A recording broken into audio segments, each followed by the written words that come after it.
Isipin mong lumaki ka sa iisang bahay kasama si Jesus. Hindi si Jesus na kilala bilang relihiyosong figura. Hindi ang Jesus sa pintura sa pader ng simbahan. Hindi ang Jesus na pinagtatalunan ng mga tao sa loob ng 2,000 taon. Si Jesus na kapatid mo, yung kasama mo sa iisang kwarto, yung tumutulong kay tatay sa karpinterya, yung kaharap mo sa bawat pagkain sa loob ng 30 taon. Nakita mong natutong maglakad, nakita mong nasugatan ng tuhod, nakita mong lumaki araw-araw taon-taon na walang ginagawang kahanga-hanga. Tapos isang araw, tumayo siya at sinabi sa mundo na siya ang anak ng Diyos. Anong gagawin mo? May isang bagay na hindi alam ng karamihan. May mga kapatid si Jesus, 4 ayon sa Biblia, at tinukoy pa ang mga pangalan nila: Santiago, Jose, Simon, Judas. At sa halos buong panahon ng ministeryo ni Jesus, wala ni isa sa kanila ang naniwalang siya nga ang sinasabi niyang siya. Akala nila na babaliw na siya, tinangka nilang pigilan siya. Pumunta sila para isama siya pauwi dahil nahihiya sila sa mga sinasabi niya. Hindi sila mga kaaway, hindi sila mga estranghero. Sila ang mga taong pinakakilala siya sa buong mundo. At ang tingin nila sa lahat ng ito, kabaliwan. Pero may nangyari, isang bagay na napakalakas na binago ang mga mapagduda at ginawa silang mga lider na humubog sa kinabukasan ng Kristyanismo. Isang bagay na nagpalit sa kanila mula sa mga nag-alinlangan patungo sa pagiging mga martir. Mas piniling mamatay kaysa itanggi ang kanilang nasaksihan. Ito ang buong kwento ng mga kapatid ni Jesus. Isang kwentong halos walang nagsasabi. Kwento ng pamilya, pag-aalinlangan, pagtataksil, muling pagkabuhay at pagtubos. At ipinapangako ko sa iyo sa pagtatapos ng video na ito, hinding-hindi mo nababasahin ang Ebanghelyo sa parehong paraan tulad ng dati. Magsimula tayo sa isang katotohanang ikinagugulat ng karamihan. May mga kapatid ba talaga si Jesus ayon sa Biblia?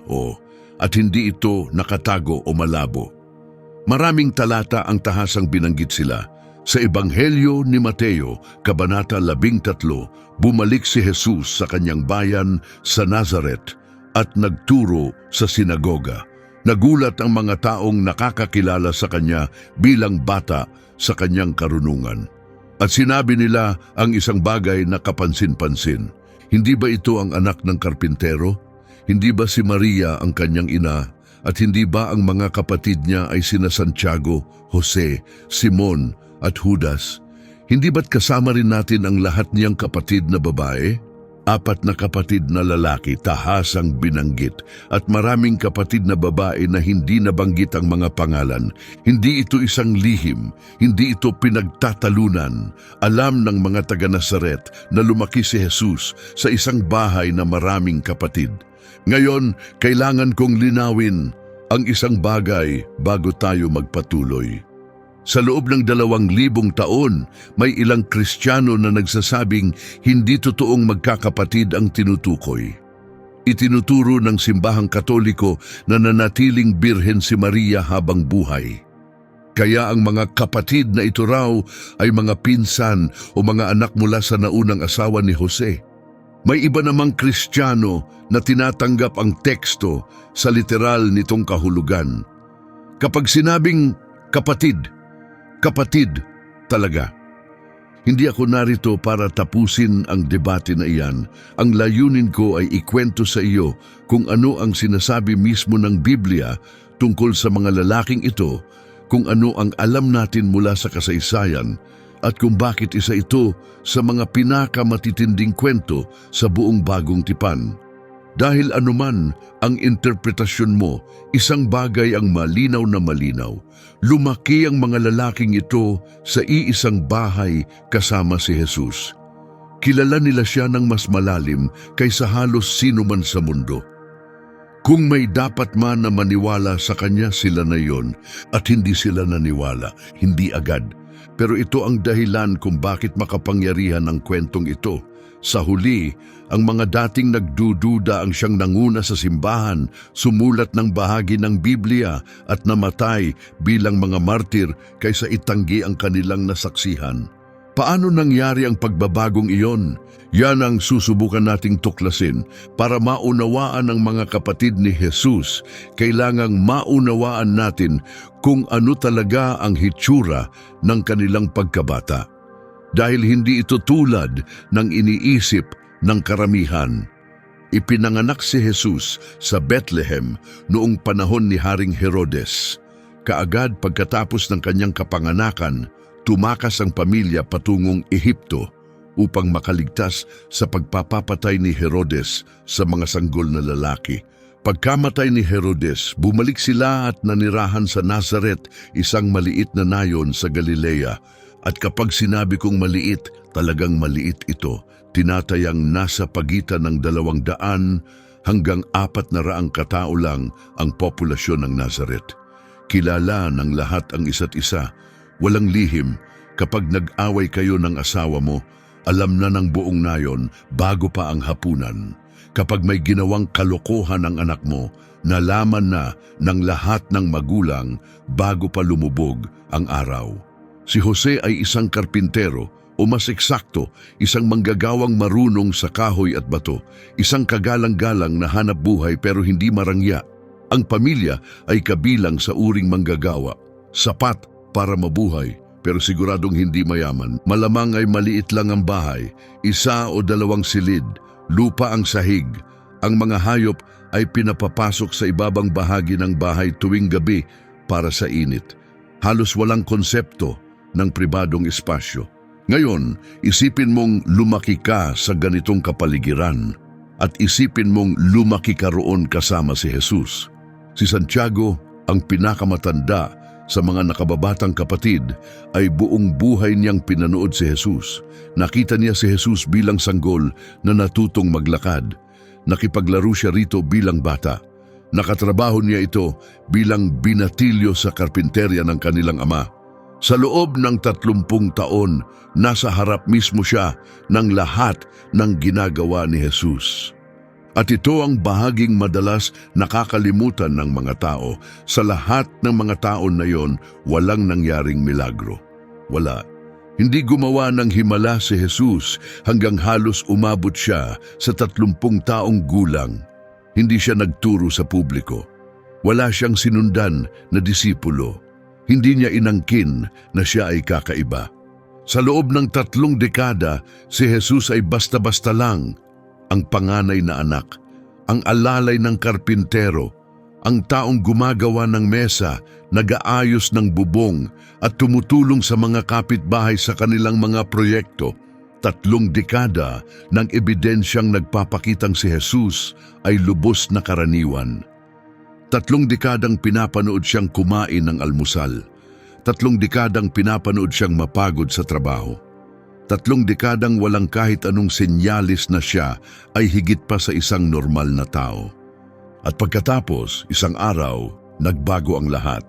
Ayon sa Ebanghelyo ni Lucas, nagsimula ang pampublikong ministeryo ni Jesus nang siya'y mga 30 taong gulang. Binautismohan siya ni Juan Bautista sa Ilog Jordan. May tinig mula sa langit na nagsabi, "Ito ang aking anak na iniibig ko."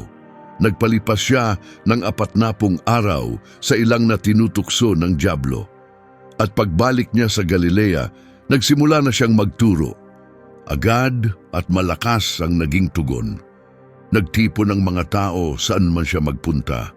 May mga milagro, napagaling ang mga may sakit, napalayas ang mga demonyo. Kumalat ang balita sa buong rehiyon tungkol sa gurong ito mula sa Nazaret na may kapangyarihang magsalita na hindi pa nila naririnig kailanman. Pero hindi lahat ay namangha. Bumalik si Jesus sa Nazaret, sa bayan kung saan siya lumaki, sa lugar na kilala siya ng lahat. Pumunta siya sa sinagoga sa araw ng pamamahinga, gaya ng nakasanayan niya buong buhay niya.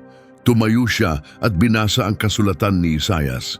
"Sumasa akin ang Espiritu ng Panginoon, sapagkat pinili niya ako upang ipahayag ang mabuting balita sa mga dukha. Isinugo niya ako upang ipahayag ang kalayaan sa mga bilanggo at panunumbalik ng paningin sa mga bulag, upang palayain ang mga inaapi, upang ipahayag ang taon ng pagpapala ng Panginoon. Alam ng bawat Hudyo sa silid na iyon kung ano ang ibig sabihin ng talatang iyon. Isa itong propesya tungkol sa Mesyas. Tungkol ito sa tagapagligtas na kanilang hinihintay sa loob ng maraming siglo. Ibinilot ni Jesus ang kasulatan, ibinigay ito pabalik sa tagapaglingkod, umupo siya, lahat ng mata sa sinagoga ay nakatitig sa kanya. At pagkatapos, sinabi ni Jesus ang 7 salitang nagbago ng lahat. Ngayon ay natupad ang kasulatang ito sa inyong pandinig. Inaangkin niyang siya ang Mesyas, diyan mismo, sa harap ng mga taong nakakakilala sa kanya mula pagkabata, sa harap ng mga taong kilala ang kanyang mga magulang, ang kanyang mga kapatid, ang kanyang mga kapatid na babae. Natahimik ang silid, pagkatapos ay nagsimula ang mga bulungan. Hindi ba ito ang anak ni Jose? Nakita nila siyang lumaki, kilala nila ang kanyang pamilya, alam nilang isa lang siyang karpintero, hindi isang propeta. At ngayon ay inaangkin niyang tinutupad niya ang propesya tungkol sa Mesiyas. Pero hindi umatras si Jesus. Pumunta pa siya sa mas malalim. Sinabi niyang ang mga propeta ay hindi tinatanggap sa sarili nilang bayan. Binanggit niya si Elias na ipinadala sa isang byuda sa Sidon at hindi sa mga byuda ng Israel. Binanggit niya si Eliseo na pinagaling si Naaman na taga-Syria at hindi ang mga ketongin sa Israel. Malupit ang ipinahiwatig nito. Ang pabor ng Diyos ay hindi automatikong napupunta sa mga nag-aakalang karapat-dapat sila rito. Kahit ang sariling bayan ng Diyos ay maaaring hindi mapansin ang ginagawa niya. Naggit-ngit ang mga tao sa sinagoga. Hindi lang ito nakakasakit, ito'y isang uri ng kalapastanganan. Pinalayas nila si Jesus palabas ng bayan. Dinala nila siya sa gilid ng bangin. Balak siyang itulak at patayin. Pero dumaan lang si Jesus sa gitna nila at nagpatuloy sa kanyang paglalakad.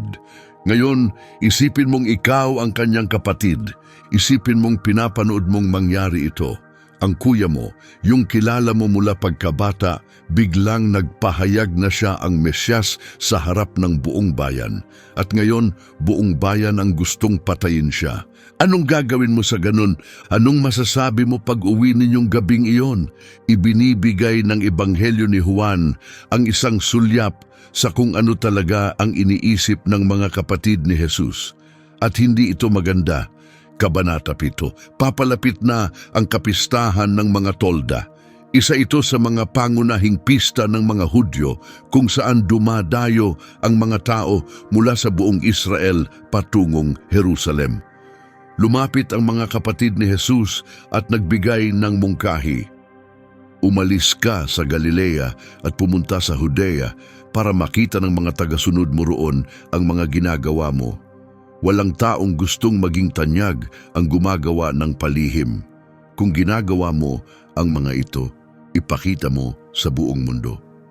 Sa unang tingin, parang sinusuportahan siya, parang inaanyayahan siyang palawakin ang abot ng kanyang mensahe, dalhin sa mas malaking entablado, pumunta sa Jerusalem kung saan naroon ang maraming tao. Pero pagkatapos ay idinagdag ni Juan ang isang komentaryong bumaligtad sa lahat. Ni ang mga kapatid niya ay hindi naniniwala sa kanya. Basahin mong muli. Ni ang sarili niyang mga kapatid ay hindi naniniwala sa kanya. Hindi ito suporta, panunukso ito, pangaasar. Isipin mong mabuti ang tunay na laman ng sinasabi nila. Kung totoo ka talaga, patunayan mo. Pumunta ka sa Jerusalem kung saan makikita ka ng lahat. Tigilan mo na ang pagtatago rito sa Galilea kasama ng maliit mong grupo. Harapin mo na o tumigil ka na. May pait sa mga salitang yon. May tampo. Marahil may selos. Ang kuya nila ang nakakatanggap ng pansin, nagpapahayag ng mga matitinding pahayag, nangangalap ng mga tagasunod, at lumilikha ng kaguluhan. At hindi sila naniniwala ni kaunti, nakakahiya para sa kanila.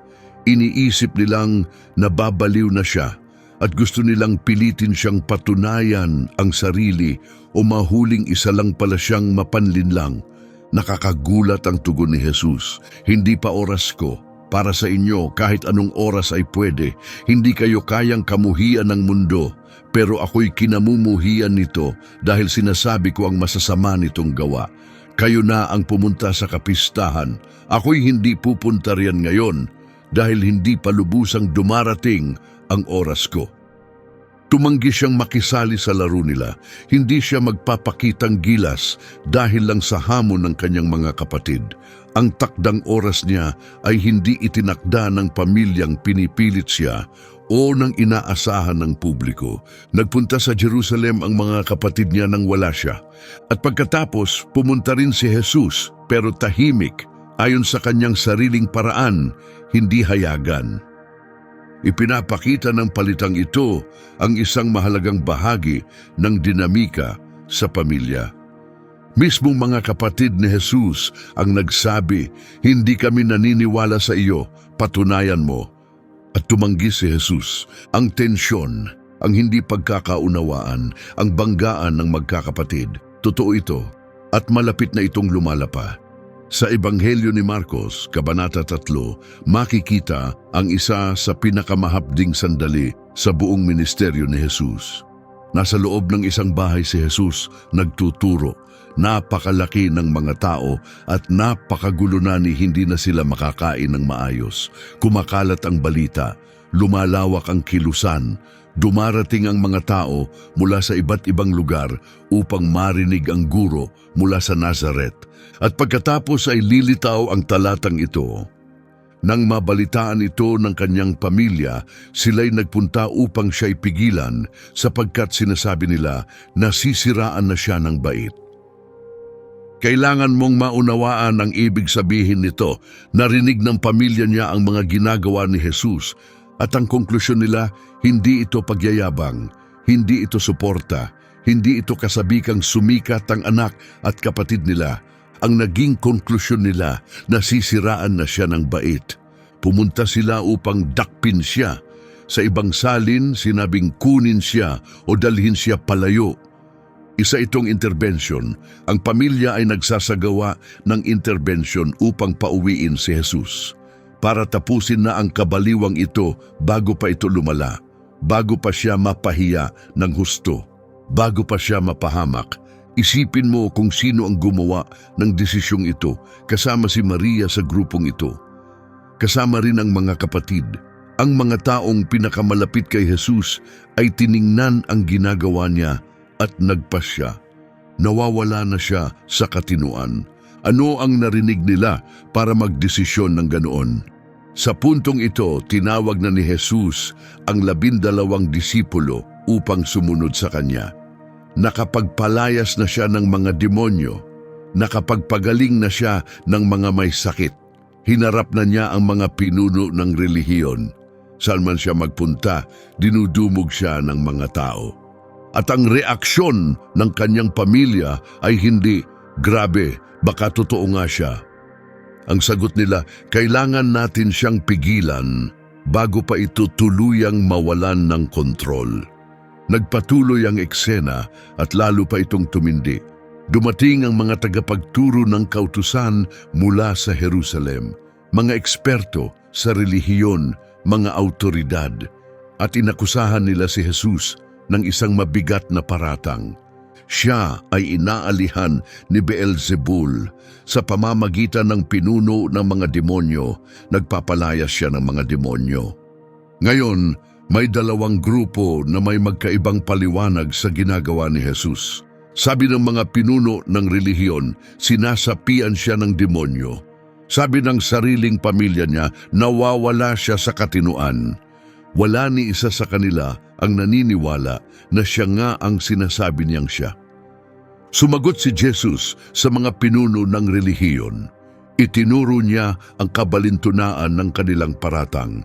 Bakit magpapalayas ng sarili si Satanas?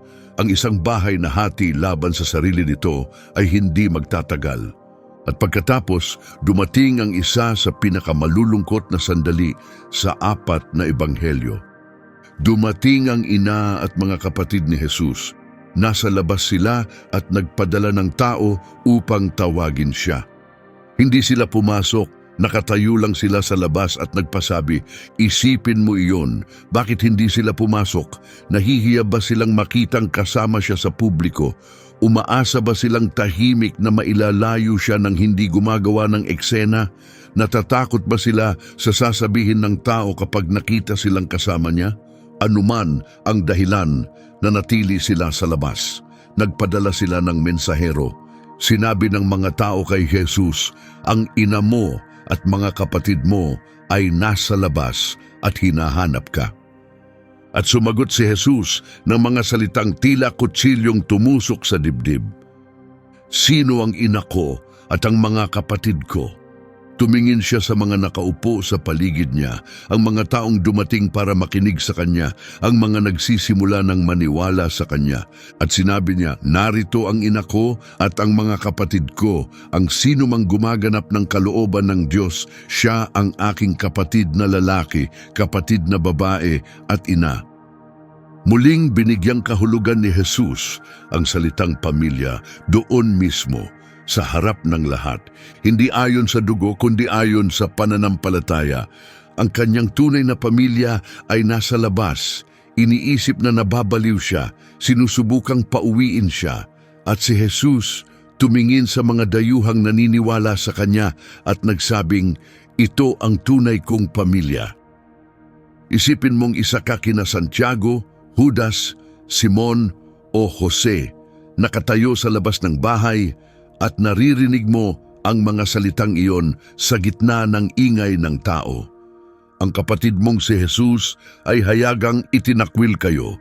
Sinabi niyang, ang mga hindi ninyo kilala basta naniniwala sa kanya ay mas pamilya pa kaysa sa inyo. Hindi lang masakit yun, nakadudurog ng puso. At mula noon, lantad na ang lamat sa pagitan ni Jesus at ng kanyang mga kapatid. Hindi nawala ang tensyon. Sa loob ng 3 taon ng pampublikong ministeryo ni Jesus, palaging nasa likuran lang ang kanyang mga kapatid, hindi bilang taga-suporta. Paminsan-minsan lamang silang nababanggit, ngunit hindi bilang mga disipulo, hindi bilang mga mananampalataya, hindi bahagi ng panloob na bilog. Nasa gilid lang sila, nanonood, humuhusga, nag-aalinlangan, naghihintay kung paano matatapos ang lahat ng ito. Iniisip ng ilang iskolar na hinihintay lang ng mga kapatid ni Jesus na siya'y mabigo.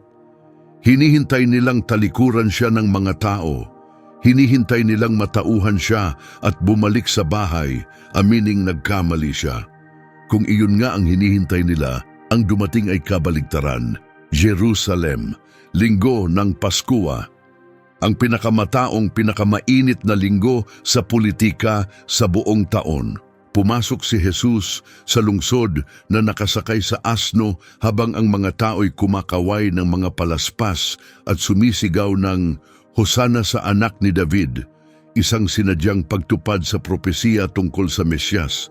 At alam yon ng lahat, naggitgit ang mga pinuno ng relihiyon, ninerbiyos ang mga autoridad ng Roma. Pumunta si Jesus sa templo at pinagtataob ang mga mesa ng mga mamamalit ng salapi. Tinawag niyang yunggib ng mga magnanakaw ang templo. Nagturo siya sa mga looban ng templo at hayagang hinarap ang mga Pariseo at mga Saduceo. Lahat ay patungo sa isang kasukdulan. Hindi na matiis ang tensyon. Ramdam ng lahat na may malapit ng sumabog. Dumating ang Huwebes ng gabi, ang huling hapunan kasama ang mga disipulo, ang hardin ng Getsemani, ang pagtatraidor ni Judas, ang pag-aresto. Dumating ang Biyernes, ang mga paglilitis sa harap ng Sanedrin ni Pilato at ni Herodes, ang pangungutya, ang pambubugbog, ang koronang tinik, at pagkatapos Golgotha, ang krus. Nasaan ang mga kapatid ni Jesus? Sinasabi sa atin ng Ebanghelyo ni Juan kung sino ang nasa paanan ng krus, pinapanood siyang mamatay. Si Maria, ang kanyang ina, ang kapatid ni Maria, si Maria Magdalena, si Maria na asawa ni Cleofas, at si Juan ang minamahal na alagad. Nandoon ang kanyang ina, ang kanyang mga kapatid, wala. Isipin mong mabuti iyon. Nagkaroon ng lakas ng loob ang kanilang ina upang tumayo sa paanan ng krus at panoorin ang panganay niyang anak na mamatay sa matinding paghihirap. Pero sina Santiago, Jose, Simon at Judas, wala. Nagtago ba sila? Natakot ba silang hulihin bilang kasabwat ni Jesus? Kumbinsido pa rin ba silang isang malaking pagkakamali ang lahat ng ito at ayaw nilang masangkot? Hindi natin alam ang dahilan, pero ang kawalan nila, malakas ang sigaw. At pagkatapos may ginawa si Jesus mula sa krus na lalo pang nagpapabigat sa sakit ng kanilang pagkawala. Sa gitna ng paghihirap, hirap sa paghinga, tumingin si Jesus sa kanyang ina. Tumingin siya kay Juan na nasa tabi nito. At sinabi niya sa kanyang ina, "Babae, narito ang iyong anak." At kay Juan, "Narito ang iyong ina." Mula sa sandaling yon, inuwi ni Juan si Maria at inalagaan. Ipinagkatiwala ni Jesus ang pag-aalaga sa kanyang ina kay Juan, hindi kay Santiago, hindi kay Jose, hindi kay Simon, hindi kay Judas, hindi sa sino man sa kanyang mga kapatid sa dugo, kay Juan, isang alagad na hindi man lang kaanak. Bakit? Marahil dahil nandoon si Juan at sila wala. Marahil dahil pinatunayan ni Juan ang kanyang pananampalataya, samantalang pinatunayan ng mga kapatid ang kanilang pagdududa. Marahil alam ni Jesus na si Juan ang mag-aalaga kay Maria sa paraang hindi magagawa ng kanyang mga mapagdududang kapatid.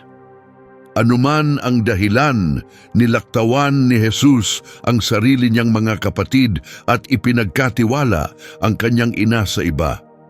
Namatay si Jesus noong Biyernes ng hapon bandang 3:00. Ibinaba ang kanyang katawan mula sa krus at inilibing sa isang hiniram na libingan. Ipinagsara ito ng isang malaking bato. Naglagay ng mga bantay na Romano upang matiyak na walang gagalaw sa katawan. At para sa mga kapatid, dapat sana ay yun na ang katapusan. Ang kanilang delusyonal na kapatid ay tuluyang lumampas sa hangganan at napahamak. Isa itong trahedya. Pero sa isang banda, marahil ay inaasahan na nila ito na hindi ka maaaring magpakalat-kalat na inaangking ikaw ang Mesiyas at hamunin ang mga pinuno ng relihiyon ng walang kapalit. Tapos na ang kwento, nagkamali sila. 3 araw ang lumipas at nagbago ang mundo magpakailanman. Linggo ng umaga, wala na ang katawan, nabuksan ang libingan, naalis ang bato. Ang mga babae na pumunta upang pahiran ng langis ang katawan ay nagsabing nakakita sila ng mga anghel. Pagkatapos ay iniulat nilang nakita nila mismo si Jesus. Buhay, naglalakad, nagsasalita. Totoo, hindi agad naniwala ang mga disipulo. Parang kalokohan, baka bunga lang ng matinding lungkot. Guni-guni, pag-aakalang totoo ang gusto lang nilang mangyari. Pero pagkatapos, nagpakita si Jesus kay Pedro. Pagkatapos, sa 2 disipulo sa daan papuntang Emmaus. Pagkatapos sa mga disipulo na nagkukulong sa isang silid. Pagkatapos kay Tomas na nagsabing kailangan niyang makita ang mga marka ng pako at ipasok ang kanyang daliri sa mga sugat. Sa loob ng 40 araw, nagpakita si Jesus sa daan-daang tao. Kumain siya kasama nila, nakipag-usap. Hinayaan silang hawakan siya upang patunayang hindi siya multo. At sa loob ng panahong iyon, nagpakita si Jesus kay Santiago. Wala ito sa mga ebanghelyo. Malalaman natin ito mula sa unang sulat ni Pablo sa mga taga-Korinto, Kabanata 15. Ibinibilang ni Pablo ang mga pagkakataong nagpakita si Jesus matapos siyang mabuhay muli bilang patunay na totoo ang pagkabuhay niyang muli. Nagpakita siya kay Cefas at pagkatapos sa 12. Pagkatapos nito, nagpakita siya sa mahigit 500 kapatid ng sabay-sabay. Karamihan sa kanila'y buhay pa hanggang ngayon. Bagaman ang ilan ay namatay na. Pagkatapos ay nagpakita siya kay Santiago at pagkatapos sa lahat ng mga apostol. Napansin mo ba yon? Sa listahan ng mga pagpapakita ni Jesus, tahasang binanggit ni Pablo si Santiago, hindi si Santiago na alagad anak ni Zebedeo. Si Santiago na kapatid ni Jesus. Bakit binanggit ni Pablo ang partikular na pagpapakitang ito? Dahil mahalaga ito. May kahulugan. Dahil may nangyari sa tagpong iyon na nagbago ng lahat. Isipin mo kung nasaan si Santiago bago ang sandaling iyon. Pinanood niya si Jesus sa loob ng 30 taon at ni minsan walang nakitang milagro. Narinig niyang inaangkin ni Jesus na siya ang Mesiyas at inisip niyang nababaliw ito. Kasama siya sa pamilyang pilit siyang inuuwi. Tumayo siya sa labas ng isang bahay at narinig ang sariling kapatid na itinatwa siya sa publiko. Wala siya sa krus nang mamatay, si Jesus. May 30 taon siyang ebidensyang si Jesus ay ordinaryo at 3 taon ng ebidensyang siya'y delusyonal. At ngayon, narito si Jesus sa harap niya. Buhay. Hindi natin alam kung ano ang sinabi nila sa isa't isa. Walang tala sa Biblia tungkol sa pag-uusap. Pero ibibigay ko ang lahat para lang sana ay naroon ako. Ano ang sasabihin mo sa kapatid mong akala mo'y nasiraan ng bait, pero ngayoy muling nabuhay mula sa kamatayan? Ano ang sasabihin mo kapag napagtanto mong nagkamali ka tungkol sa pinakamahalagang bagay sa buong kasaysayan? Ano ang sasabihin mo matapos ang mga taong ginugol mo sa panunukso, pag-aalinlangan at pangungutya sa isang taong sa huli? Tama pala. Wala tayong mga salita, pero alam natin ang resulta. Naniwala si Santiago. Sa isang iglap, nagbago ang lahat. Ang mapagduda ay naging mananampalataya. Ang nag-alinlangan ay naging tagasunod. Ang kapatid na inisip na nababaliw si Jesus, ngayon ay alam niyang siya ang anak ng Diyos. At hindi si Santiago lang ang nagbago. Aklat ng mga Gawa, Kabanata 1, umakyat na sa langit si Jesus. Nagtipon ng mga disipulo sa isang silid sa Jerusalem upang manalangin at hintayin ang banal na espiritu na ipinangako ni Jesus.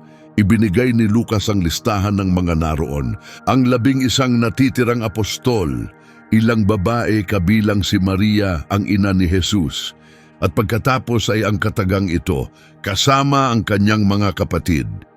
Nandoon ang mga kapatid niya, sina Santiago, Jose, Simon, Judas, ang mga lalaking hindi naniwala habang nangangaral si Jesus, ang mga lalaking nagtangkang pauwiin siya, ang mga lalaking wala sa krus, ang mga lalaking inisip na baliw siya. Ngayon kasama na sila sa mga mananampalataya, nanalangin, naghintay, naniwala, binago ng pagkabuhay na muli ang lahat. Anuman ang nangyari noong nagpakita si Jesus kay Santiago, umalingaw-ngaw iyon sa buong pamilya. Lahat ng mga kapatid ay naniwala. Lahat sila ay sumama sa kilusang dati nilang pinagtawanan at hinamak sa loob ng 3 taon. Mula sa nasisiraan na siya ng ulo, patungong pananalangin sa silid sa itaas, naghihintay sa banal na espiritu kasama ng mga apostol. Yan ang tunay na pagbabago. Yan ang kapangyarihan ng pagkikita sa muling nabuhay na Jesus. Ang nangyari pagkatapos ay isa sa mga pinakakamanghamanghang paglipat ng pamumuno sa kasaysayan. Sa loob lamang ng ilang taon, si Santiago ay hindi na basta isang mananampalataya. Siya na ang naging pinuno ng buong iglesia sa Jerusalem. Hindi si Pedro na kasama ni Jesus mula pa sa simula. Hindi si Juan na naroon sa ilalim ng krus.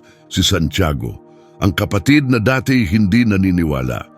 Nang si Apostol Pablo ay nagbalik loob sa pananampalataya at sa kalaunan ay naglakbay patungong Jerusalem upang makipagkita sa mga pinuno ng iglesia, partikular niyang binanggit na siya ay nakipagkita kay Santiago. Sa kanyang sulat sa mga taga-Galacia, isinulat ni Pablo, "Wala akong nakita ni isa sa mga apostol, maliban kay Santiago na kapatid ng Panginoon. Tinawag ni Pablo si Santiago na isang apostol. Ang taong dati nag-alinlangan ay isa na ngayong kinikilalang mahalagang lider sa kilusang Kristiyano. Habang lumalago at lumalaganap ang iglesia sa buong Imperyong Romano, lalo ring lumawak ang autoridad ni Santiago. Sa mga gawa kabanata 12, si Pedro ay himalang pinalaya mula sa bilangguan ng isang anghel. Ano ang una niyang utos pagkatakas? Ibalita ito kay Santiago at sa ibang mga kapatid. Kay Santiago, hindi sa mga apostol. Kay Santiago partikular, siya ang kailangang unang makaalam. Siya ang namumuno. Sa mga gawa kabanata 15, hinarap ng unang iglesia ang pinakamalaking krisis nito. May ilang Hudiyong Kristiyano ang iginigiit na ang mga hentil na nagiging mananampalataya ay kailangang tuliin at sundin ang kautusan ni Moises upang maligtas. Ang iba naman tulad ni Pablo ay nagsabing sapat na ang pananampalataya kay Jesus. Nagtipon ang iglesia sa Jerusalem upang lutasin ang isyu. Isa itong panahong kritikal. Ang sagot ay magtatakda kung ang Kristyanismo ba'y mananatiling sangay ng Hudaismo o magiging pananampalatayang bukas sa lahat ng tao. Nagsalita si Pedro, ikinuwento niya kung paanong tinanggap na ng Diyos ang mga hentil sa pamamagitan ng kanyang ministeryo. Nagsalita rin sina Pablo at Bernabe. Ibinahagi nila ang mga himalang ginawa ng Diyos sa mga hentil. Nagkaroon ng mainit na pagtatalo at pagkatapos ay nagsalita si Santiago. Siya ang huling nagsalita at ang kanyang mga salita ang naging pinal na hatol. Ayon sa aking paghatol, hindi natin dapat gawing mahirap para sa mga hentil na lumalapit sa Diyos. Si Santiago ang naglabas ng pasya. Si Santiago ang nagtakda ng patakaran. Si Santiago ang lumuta sa isa sa pinakamahalagang pagtatalo sa kasaysayan ng Kristyanismo. Ang kapatid na nag-alinlangan ay ngayon ang naging may autoridad na tinig ng iglesia. Paano namuno si Santiago sa loob ng sumunod na 20 taon? Lahat ng alam natin ay nagpapahiwatig na siya ay isang taong may pambihirang debosyon. Halos matinding debosyon. Isinulat ng maagang historiador ng iglesia na si Hegesippus noong 2 siglo ang ganitong paglalarawan kay Santiago. Tinawag siyang Santiago na matuwid dahil sa kanyang katuwiran. Hindi lang ng mga Kristiyano, kundi ng lahat ng tao sa Jerusalem. Hindi siya umiinom ng alak. Hindi siya kumakain ng karne. Damit niya ay puro lino, kailanman ay hindi lana. At siya ay madalas matagpuang nakaluhod sa panalangin, kaya't ang kanyang mga tuhod ay tumigas at nagkalyo tulad ng tuhod ng kamelyo. Tuhod ng kamelyo dahil sa pananalangin. Isipin mo yon, hindi ito isang taong basta umaattend tuwing linggo. Isa itong taong lubos na nilamon ng panalangin. Isang taong ginugugol ang maraming oras araw-araw na nakaluhod sa templo, nananalangin para sa mga tao ng Jerusalem. Maging ang mga Hudyo na hindi sumusunod kay Jesus ay nirerespeto si Santiago. Hindi matutulan ang kanyang kabanalan, hindi maikakaila ang kanyang integridad. Kilala siya sa buong lungsod bilang isang matuwid na tao. Isa itong ganap na pagbabago. Ang kapatid na dating nagduda ay mas deboto na ngayon kaysa halos sino man. Ang kapatid na dati nasa labas ay nasa sentro na ngayon ng lahat. At sa isang punto ng kanyang pamumuno sa iglesia sa Jerusalem, sumulat si Santiago ng isang liham. Tinatawag natin itong aklat ni Santiago. Isa ito sa pinakapraktikal at diretsyong aklat sa buong Bagong Tipan. Hindi siya naglaan ng maraming panahon sa teolohiya. Hindi niya ipinaliwanag ang masalimuot na mga doktrina o pinagtalunan ang maliliit na detalye ng paniniwala. Sumulat siya kung paano mamuhay. Pigilin ang dila, huwag magpakita ng pagtatangi. Alagaan ang mga ulila at balo. Huwag lang makinig sa salita ng Diyos, gawin ito. Ang pananampalatayang walang gawa ay patay. Direkta ito, mapanghamon, halos hindi komportable basahin. at lubos itong may saysay kapag naunawaan mo kung sino ang sumulat nito. Namasdan ni Santiago ang kanyang kapatid na si Jesus na mamuhay ng perpekto sa loob ng 30 taon. Nakita niya kung ano ang tunay na pananampalataya sa araw-araw, sa paggawaan ng karpintero, sa hapagkainan, at sa pakikitungo sa mga kapitbahay at sa mga estranghero. Naranasan din niyang mamuhay bilang isang mapagkunwari. Mga taong puno ng relihiyosong gawain ngunit walang tunay na pananampalataya. Mga taong ginagawa lamang ang ritual habang hindi nauunawaan ang tunay na diwa. Kapag isinulat ni Santiago ang pananampalatayang walang gawa ay patay, nagsasalita siya mula sa sariling karanasan. Alam niya kung ano ang hitsura ng patay na pananampalataya dahil siya mismo ang namuhay nito. Kapag isinulat ni Santiago ang tungkol sa pagpigil sa dila, nagsasalita siya bilang isang taong marahil ay nagsabi ng masasakit na salita laban kay Jesus. Mga salitang pinagsisihan niya ng malalim sa buong buhay niya. Alam niya ang pinsalang kayang idulot ng mga salita. Kapag isinulat ni Santiago ang tungkol sa mga pagsubok na nagbubunga ng pagtitiyaga, nagsasalita siya bilang isang taong dumaan sa sarili niyang pagsubok.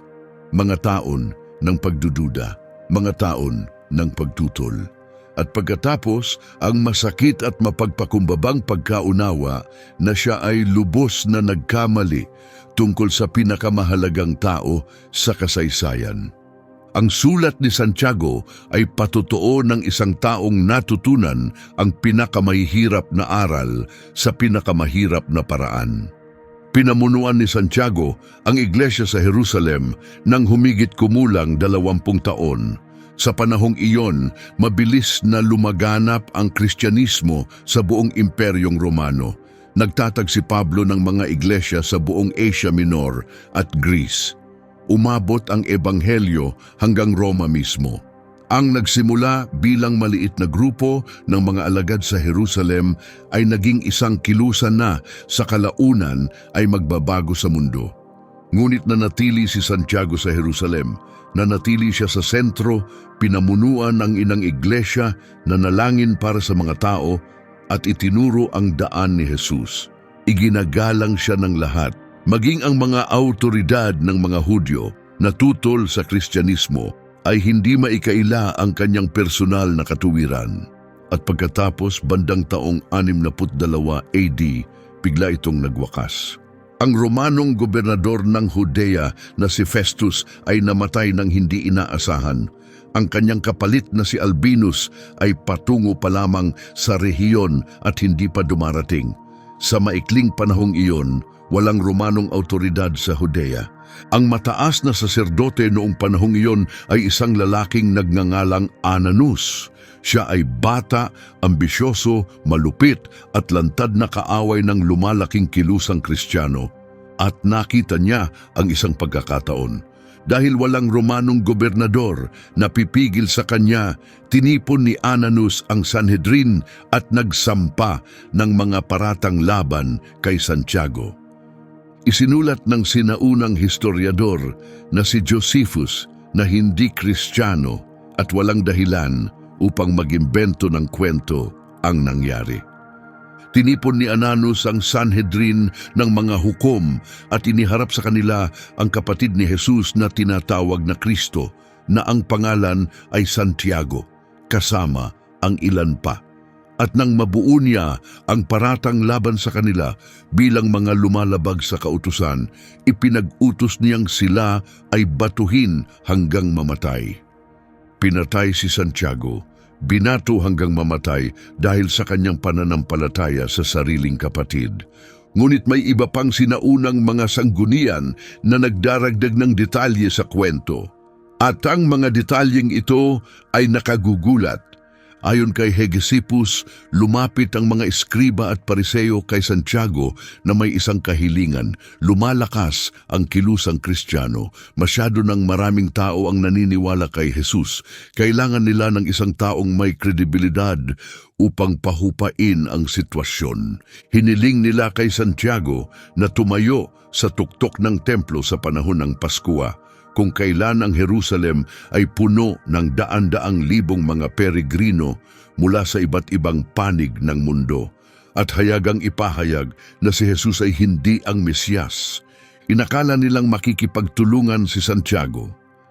Marahil ay inisip nilang maaari siyang takutin, marahil ay inisip nilang maaari siyang suhulan, o marahil ay lubos nilang minaliit kung sino na siya noon. Lubha silang nagkamali. Tumayo si Santiago sa pinakamataas na bahagi ng templo kung saan makikita at maririnig siya ng buong lungsod. At sa halip na itanggi si Jesus, ipinahayag niya siya. Bakit ninyo ako tinatanong tungkol sa anak ng tao?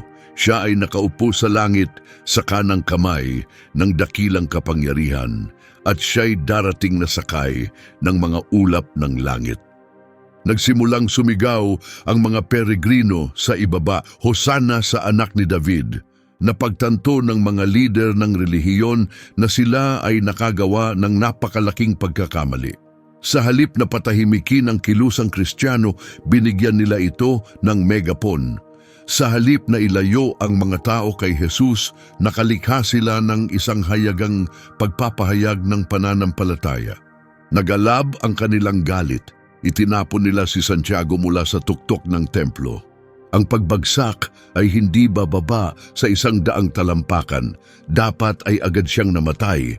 Ngunit nakaligtas si Santiago sa pagbagsak. Wasak ang katawan, duguan, ngunit buhay.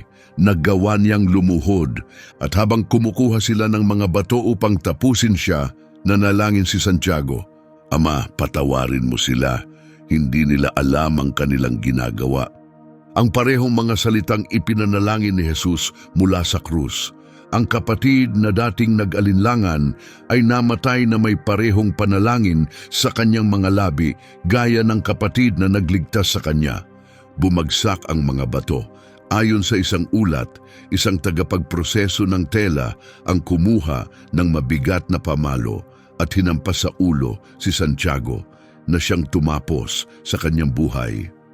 Patay na si Santiago na matuwid, ang mapagduda na naging mananampalataya, ang nag-alinlangan na naging pinuno, ang kapatid na nanood kay Jesus sa loob ng 30 taon nang hindi naniniwala, at sa huli ay ibinigay ang kanyang buhay sa halip na itakwil siya. Ngunit hindi lamang si Santiago ang kapatid na nag-iwan ng pangmatagalang bakas sa Kristyanismo. Si Judas, na tinawag ding Jude upang maiwasang mapagkamalan si Judas Iscariote, ay sumulat din ng isang liham. Isa ito sa mga pinakamaikling aklat sa buong Biblia. 25 talata lamang, ngunit napakamakapangyarihan. At ang paraan ng pagbubukas ni Jude sa kanyang liham ay nagsasabi ng lahat tungkol sa kung sino na siya. Pwede sana niyang ipakilala ang sarili bilang kapatid ni Jesus. Magbibigay agad ito sa kanya ng kredibilidad at autoridad. Kung sumusulat ka sa mga iglesia at maaari mong sabihing, "Ako ang kapatid ni Jesus," bakit hindi mo gagamitin yon? Ngunit hindi iyon ang isinulat ni Jude. Si Jude, lingkod ni Jesucristo at kapatid ni Santiago. Lingkod ni Jesucristo, hindi kapatid ni Jesucristo. Isipin mo ang kababaang loob sa pagpiling iyon. Lumaki siya sa parehong bahay ni Jesus. Nagsalo sila ng pagkain. Iisa ang kanilang ina. At gayon paman, pinili ni Jude na tukuyin ang sarili bilang isang lingkod, hindi bilang kapatid.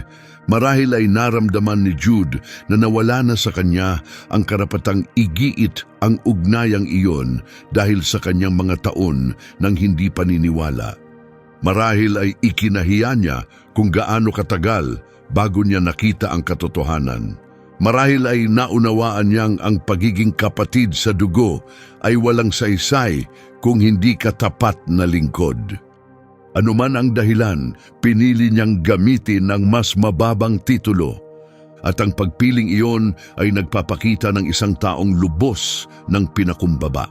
Ang mismong sulat ni Jude ay isang matapang na babala laban sa mga huwad na guro na nakapasok sa iglesia. Inilarawan niya sila sa matitindi at halos marahas na mga imahe, mga ulap na walang ulan tinatangay ng hangin, mga punong walang bunga sa taglagas, binunot at doble ang kamatayan. Maiilap na alon ng dagat, lumalabas ang bula ng kanilang kahihiyan. Mga ligaw na bituin na para sa kanila'y inilaan ang pinakamadilim na kadiliman magpakailanman. Ito ay hindi banayad na pangangalagang espiritual. Ito ay isang lalaking nakikipaglaban-laban sa panlilinlang. At may saysay ito kapag inisip mo kung sino si Jude. Siya mismo ay nadaya noon ng sarili niyang pag-aalinlangan, ng sarili niyang akala, ng sarili niyang pagkabulag sa katotohanang nasa harap lang niya sa loob ng 30 taon. Alam niya kung gaano kapanganib ang maniwala sa maling pananaw tungkol kay Jesus. Kaya nang makita niyang may nanghihikayat sa iba palayo sa katotohanan, ginamit niya ang lahat ng lakas upang labanan ito. Nagtapos ang liham sa isa sa pinakamagagandang pagpapala sa kasulatan. Sa kanya na may kapangyarihang ingatan kayong hindi madapa at iharap kayo sa kanyang kaluwalhating presensya na walang kapintasan at may malaking kagalakan sa kaisa-isang Diyos na ating tagapagligtas sa pamamagitan ni Hesukristo na ating Panginoon, ang kapurihan, karangalan, kapangyarihan at pamumuno bago pa man ang lahat ng panahon, ngayon at magpakailanman. Amen. Ang kapatid na nadapa ng maraming taon ang siyang sumulat tungkol sa Diyos na kayang mag-ingat sa iba na huwag madapa. Ang taong bumagsak ang siyang sumulat tungkol sa pagtindig na walang kapintasan sa harapan ng Diyos. Hindi ito teolohiya, ito ay patotoo. Paano naman ang dalawa pang kapatid, sina Jose at Simon? Ang tapat na sagot, hindi natin alam ng tiyak. Binanggit sila sa mga ebanghelyo kasama nina Santiago at Judas. Naroon sila sa silid sa itaas sa mga gawa kabanata 1, nananalangin kasama ng mga alagad pagkatapos ng pag-akyat ni Jesus sa langit. Bukod doon, tahimik ang Biblia tungkol sa kanila. May ilang tradisyon ng simbahan na nagsasabing sila'y nasangkot sa gawaing pangmisyon. May ilan ding nagsasabing sila'y pinatay dahil sa kanilang pananampalataya. Binanggit ni Eusebius, isang maagang historiador ng iglesia, na may mga apo si Jude na dinala sa harapan ni Emperador Domitian ng Roma at tinanong tungkol sa kanilang pananampalataya. Nanatiling mahalaga ang pamilya ni Jesus sa unang iglesia sa loob ng maraming salinlahi. Ngunit ang tiyak nating alam tungkol kina Jose at Simon ay ito: naroon sila sa silid sa itaas, naniwala na sila. Nananalangin sila kasama ng mga apostol, naghihintay sa banal na espiritu. Anuman ang mga pagdududang kinimkim nila noong panahon ng ministeryo ni Jesus, ang mga pagdududang iyon ay namatay nang muling mabuhay si Jesus. Mula sa pagiging bahagi ng pamilyang nagtangkang isama pa uwi si Jesus dahil inakala nilang siya'y nawawala sa sarili, naging bahagi sila ng pamilyang may pananampalataya na nagpalaganap ng kanyang mensahe hanggang sa dulo ng daigdig. Ngunit hindi roon nagtatapos ang kwento ng pamilya ni Jesus. Mga 30 taon matapos mapatay si Santiago, may isang bagay na kamangha-manghang nangyari sa Roma.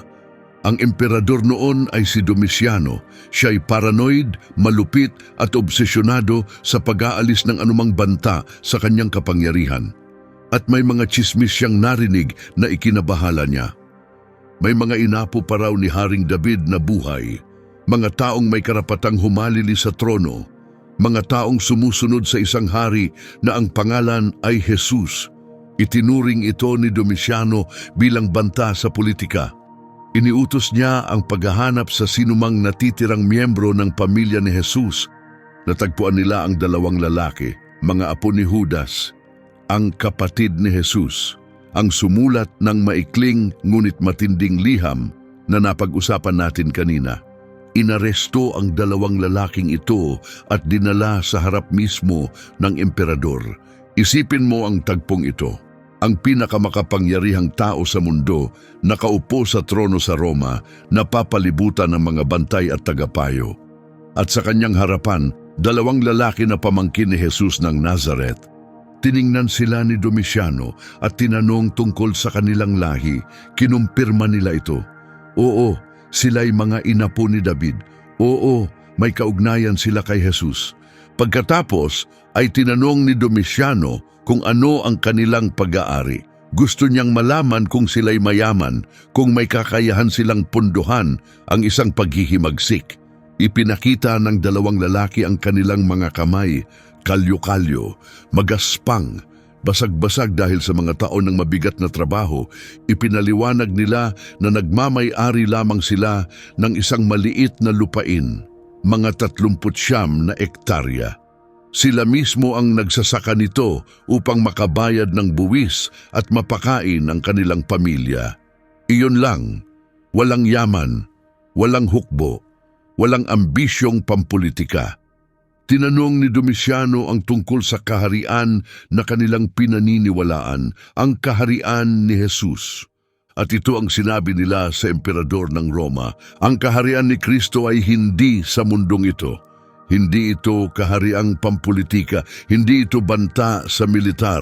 Ito ay itatatag sa katapusan ng panahon kapag si Kristo ay bumalik upang hatulan ang mga buhay at mga patay. Tiningnan ni Domiciano ang dalawang magsasakang laspag ang katawan. Tiningnan niya ang kanilang mga kalyo sa kamay.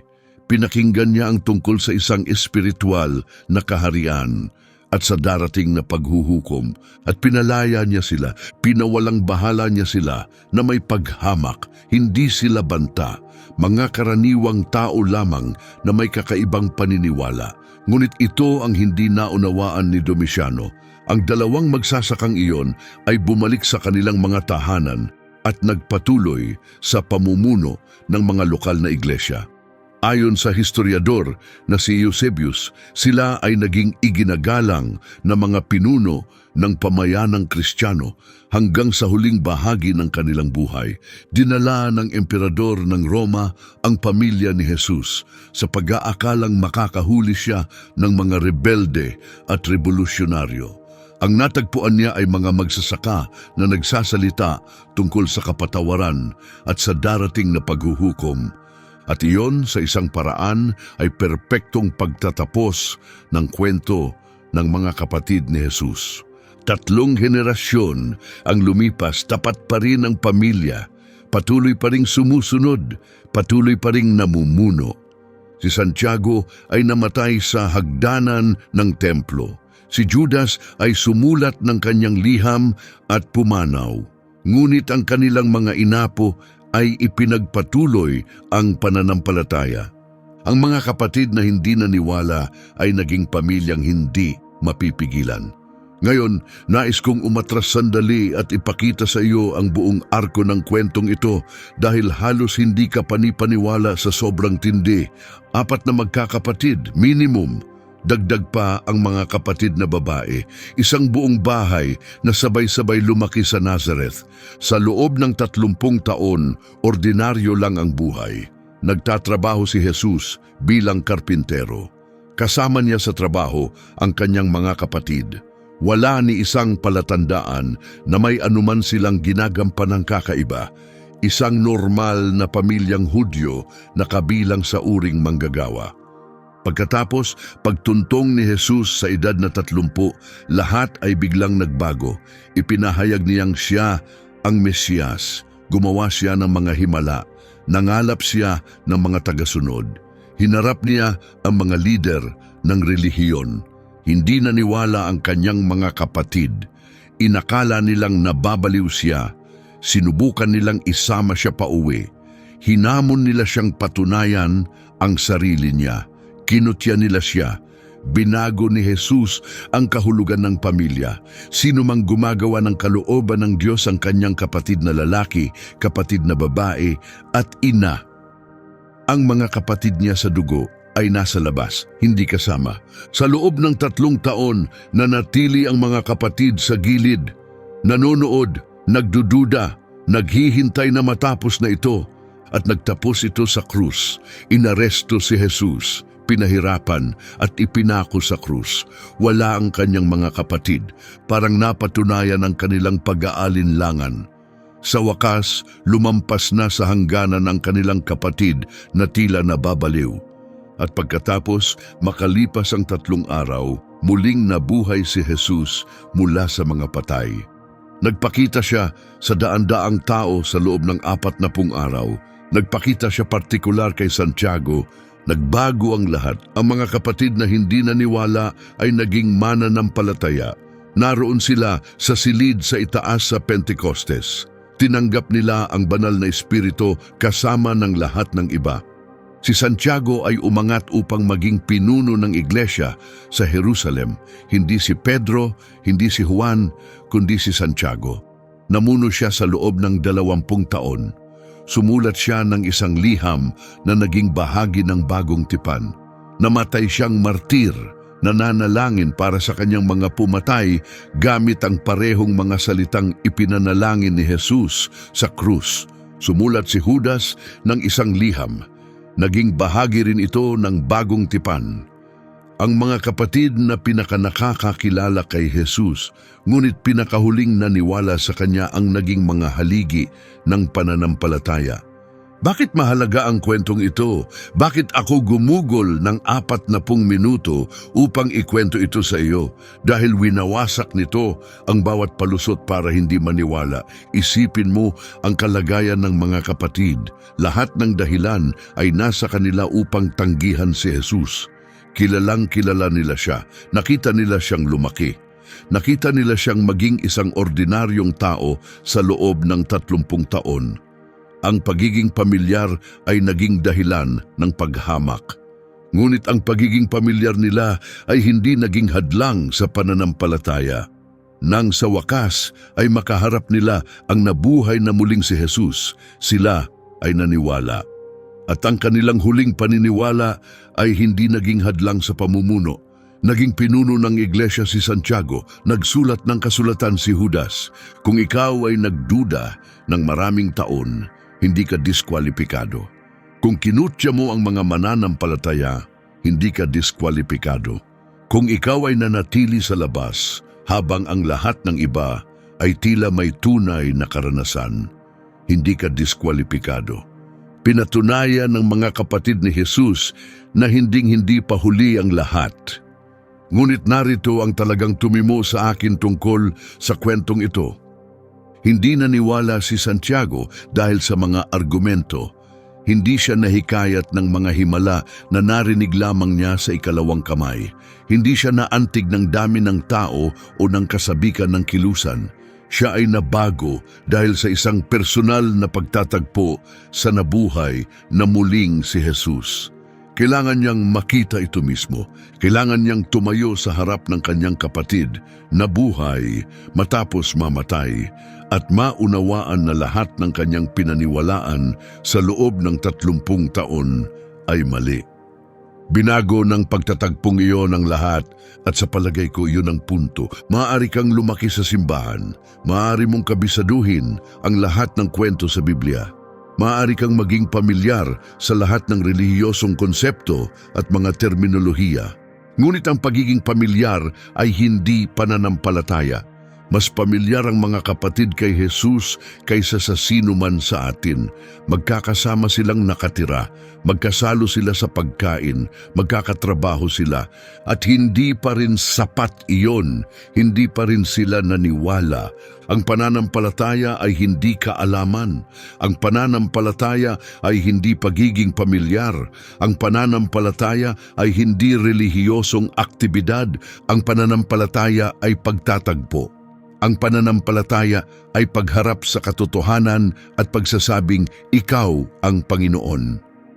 Ginawa iyon ng mga kapatid, ngunit kinailangan pa ng muling pagkabuhay upang makarating sila roon. At dito ko nais kayong iwan. Si Santiago at Judas ay gumugol ng mga taon sa pagdududa sa kanilang kapatid. Inakala nilang baliw siya. Nahihiya sila sa kanya. Gusto nila siyang isama pa uwi at wakasan ang kabaliwan. At nang sa wakas ay naniwala sila, hindi sila naging maligamgam na tagasunod, hindi sila nag-aalinlangan, hindi sila nagtira ng isang paa sa mundo at isa sa pananampalataya. Ibinuhos nila ang lahat. Pinamunuan ni Santiago ang iglesia. Gumugol siya ng napakaraming oras sa panalangin, kaya ang kanyang mga tuhod ay naging parang sa kamelyo. Namatay siya sa mga hakbang ng templo sa halip na itanggi ang katotohanang alam niyang totoo. Sumulat si Judas nang may tapang laban sa sino mang maglalayo sa mga tao sa katotohanan. Masyado na siyang nalinlang ng sarili niyang pag-aalinlangan. Hindi na niya hahayaang mangyari iyon sa iba. Nag-iwan ang magkapatid ng mga liham na gumabay sa mga mananampalataya sa loob ng 2,000 taon. Ang kwento nila ay kwento ng pangalawang pagkakataon ng pagbabago, ng pagdududa na naging pananampalatayang napakatatag na handa silang mamatay para rito. Marahil ikaw ay isang mapagduda. Marahil ay nanood ka lamang sa gilid habang ang iba ay tila may tunay na karanasan. Marahil ikaw ang taong nakatayo sa labas, nakasandal ang mga bisig, naghihintay ng ebidensya. Sinasabi ng kwento ng mga kapatid ni Jesus na hindi pa huli ang lahat. Mula sa nasisiraan siya ng ulo hanggang sa siya ang anak ng Diyos. Mula sa palilibak hanggang sa pagiging martir, mula sa pananatili sa labas hanggang sa pamumuno sa iglesia. Kung nangyari ito sa kanila, maaring mangyari ito sa kahit sino, kahit sa iyo. Kung nakaapekto sa iyo ang video na ito, may hihilingin akong gawin mo. Huwag ka munang lumipat agad sa susunod na video. Sandali lang. Pindutin ang subscribe kung gusto mong makakita pa ng ganitong content. Malalim naming tinatalakay ang mga kwentong biblikal na madalas hindi talaga naririnig ng karamihan. Mag-iwan ng komento at sabihin kung aling kwento ang gusto mong talakayin ko sa susunod. Binabasa ko silang lahat. At kung may kakilala kang kailangang marinig ito, isang taong nag-aalinlangan, isang taong nasa labas pa rin, isang taong iniisip na masyado nang matagal ang kanyang pagiging mapagduda, ipadala mo sa kanya ang video na ito. Baka ang kwento ng mga kapatid ni Jesus ang mismong kailangan niya. Magkikita tayo sa susunod.